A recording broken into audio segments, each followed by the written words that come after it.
Hi, my name is Josh Silberg. I work at the Hackeye Institute on the west coast of Canada and British Columbia. I want you to imagine you're in an underwater forest. You're surrounded by a tangle of towering kelp 2 stories tall. You look up to the surface and you see a furry sea otter just swimming on its back, and fish darting in and out of the kelp as it sways back and forth. You come back to this same site a few years later, and it couldn't look more different. A herd of spiky lawnmowers had moved into the neighborhood, and this area now belonged to the sea urchins. You look up, there's no sea otter there. There's still a few fish around, but not quite as many, and it's that spiny carpet as far as the eye can see. So it turns out those sea otters on the west coast of North America, they love eating urchins. And without them, the urchins can sometimes take over. But the other thing about these sea otters is they have some of the softest fur in the animal kingdom. They make really good hats and coats for Europeans. So by the early 1900s, we had wiped them out from most of the west coast of Canada. Come back to this same site a few years later, otters are back. The kelp is back. The fish are back. Everything is great. If only it were that simple. This is where I found myself at the start of my research. There's a reason why scientists test hypotheses.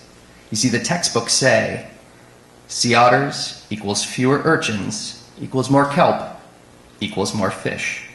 But I was there to test that. So we went up to the central coast of British Columbia, a maze of hundreds of islands on the outer coast. If you take a boat and you head west and you keep going, you won't hit another landmass until Japan.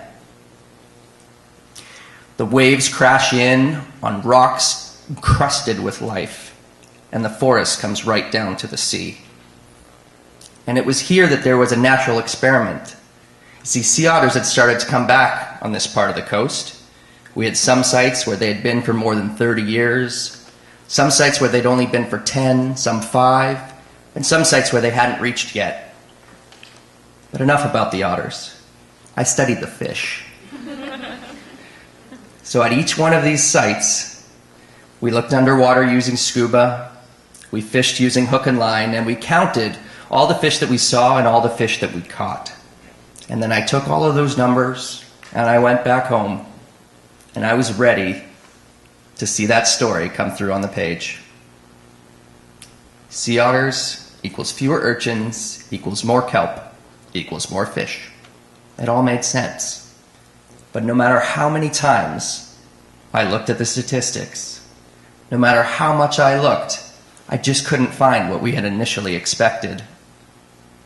Now, I don't want you to leave here thinking that fish don't like kelp. Some fish do.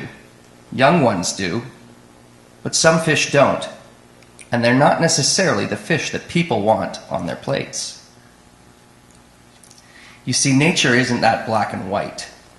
Change happens over time, and transition periods are really important, especially for people.